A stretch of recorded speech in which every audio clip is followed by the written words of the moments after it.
If you were watching Summer League basketball on Friday night, and maybe you weren't, but social media was going to let you know about Victor Wembanyama. He made his debut, and it wasn't impressive at all. But for those who overreact on Friday, are you overreacting last night? Because Victor Wembanyama doesn't show you much on Friday night, and they were sort of average numbers, pedestrian numbers, where you'd go 9 and 8 and a couple of blocks there. And then last night, you got to see the glimpses of what he could be. But keep this in mind. He's had 2 practices. He's 19 years of age. You're playing with guys that you really don't know. And this is sort of an AAU-type feel. There's some bad basketball being played. And as I've maintained with Victor Wembanyama, the impact you're going to have or see is on the defensive end. That's where, if you can be casual in your approach on the defensive end, he's casual. He's the big casual because he'll just block a shot. And it won't be, I'm going to send it to the 7th row. It'll be just like, all right, let me block that. Let me block that. And he'll tip a rebound to himself. No dramatic Dennis Rodman type rebounds. Like, Rrr. It's just, all right, let me tip it here. He's a very bright player and understands, and he knows the process is going to take a little bit of time. But he also has, the luxury of having Greg Popovich, who is, coached big men and coached them when they were 23 years or 24 years of age. Because David Robinson came in after 4 years at the Naval Academy. Tim Duncan spent 4 years at Wake Forest. Victor Wembanyama is just coming in, and he's still learning the process here. And he had this to say about how he enjoys the NBA. First of all, the court is more open. It's going fast, but it's less physical. And I get fouled a lot, but not as much. Nothing to compare.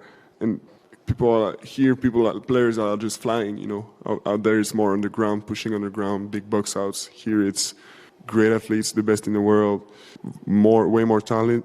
But I like this better, though. He's fun to watch, but understand what you're watching. Because if you're looking for a highlight, he doesn't even dunk. There's no 360s. He's not Zion Williamson. He's not going to break a backboard. There is an elegance about how he plays. Now, I don't want to get too carried away here, but having watched this game for over 50 years, you're watching him play, and you can almost see him having a Rolodex in his mind where he's picking up things that he'll use down the road. I don't know what he's going to be his first year, except for he's going to block a boatload of shots. I don't like these off-balance jumpers that he takes. He can hit a 3. He's got a good handle. And at the defensive end, he is going to be a force. As far as offensively, that's where it takes a little while. I could understand that. But he's a matchup nightmare. He's 7'4". At the end of the day, he's still 7'4". You get tired at the end of the game, he's still 7'4". He is going to block a lot of shots. And Kareem came out and said, and Jerry West said this, there's a Bill Russell type feel to him. And that's a wonderful compliment because, especially at the defensive end, Bill Russell was about blocking your shot, getting your shot, starting a fast break. Bill Russell was about rebounding, getting it out, getting on the run here. And that's what Victor Wembanyama is going to do. The offense will take care of it itself, but it's going to take a little while. And I don't think this is, and I watched social media on Friday. Oh, he's got a bulk up. Oh, big high. Oh, he's not going to live up to it. Okay. It's one game. So if you're going to react to that, then you have to react to what you saw last night. How about you don't overreact? Just watch it and enjoy. I have a list here. Let me see if I can find the list here. Yes, Paulie. You know what thing that really stood out? I looked back at some old Summer League, stats. Luka Doncic didn't even play in Summer League. He was a little late to it, so they didn't play him. He didn't have his contract done? Yeah, he had some contract situation, so he didn't play in Summer League. Yeah. But then he had an unbelievable rookie year. Steph Curry, I think, averaged 27 in Summer League as a rookie, his Summer League, but then he had kind of an average rookie year. One thing that stood out about Victor is when he's guarding the guards and the wing players, he plays off them because he can, and then he waits till they go up with their shot, and he just jumps out like a broomstick. I mean, it looks like he's got a broomstick in his hand, and they have to chuck it to get it over him. It's really cool defense. I remember when, I think it might have been the University of Houston, they were preparing for Kareem Abdul-Jabbar, and they actually had somebody stand on a chair with a broomstick just to give you the impression of that's what it's going to be like to shoot over this guy. By the way, if I give you these names, Keegan Murray, Davion Mitchell, Cam Thomas, Brandon Clark, Josh Hart, Lonzo Ball, Ty Jones, Kyle Anderson, Glenn Rice Jr. Yeah, Marv. I'm a geek. Summer League MVPs. Yes, you're right. Bloop, bloop. Summer League. Woo! Ow! Stat of the day! Stat of the day! Stat of the day! Stat of the day! This is the stat of the day!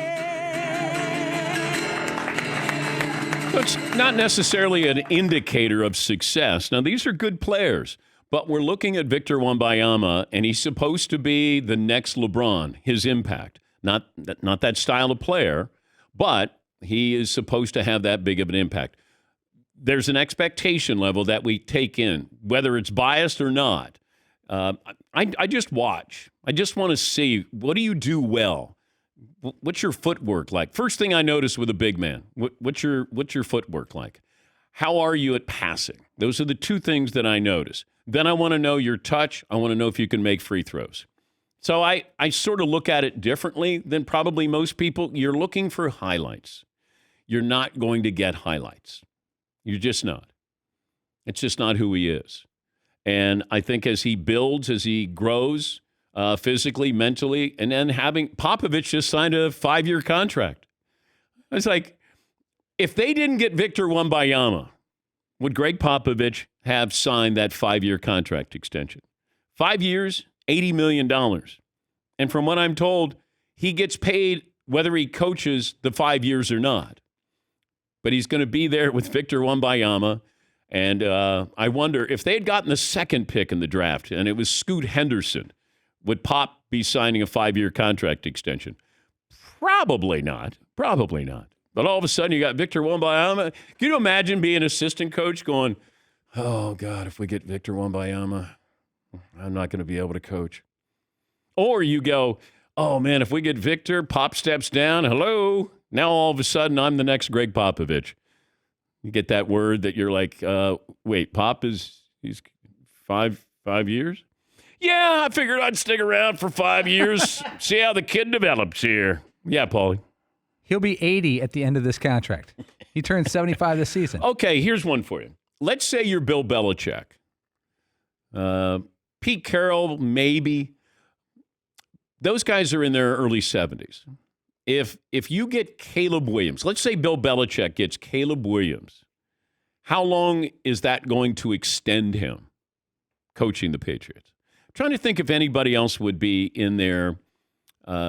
Pete Carroll doesn't necessarily have a franchise quarterback. But if they got Caleb Williams, then you'd go, all right, I think I'm going to stick around there a little while. Anybody, I'm trying to think of any other older coaches who don't have a great quarterback. And Belichick's the prime example. All of a sudden, he gets Caleb Williams, and you're like, oh, all right, coach going to stay around here a little bit.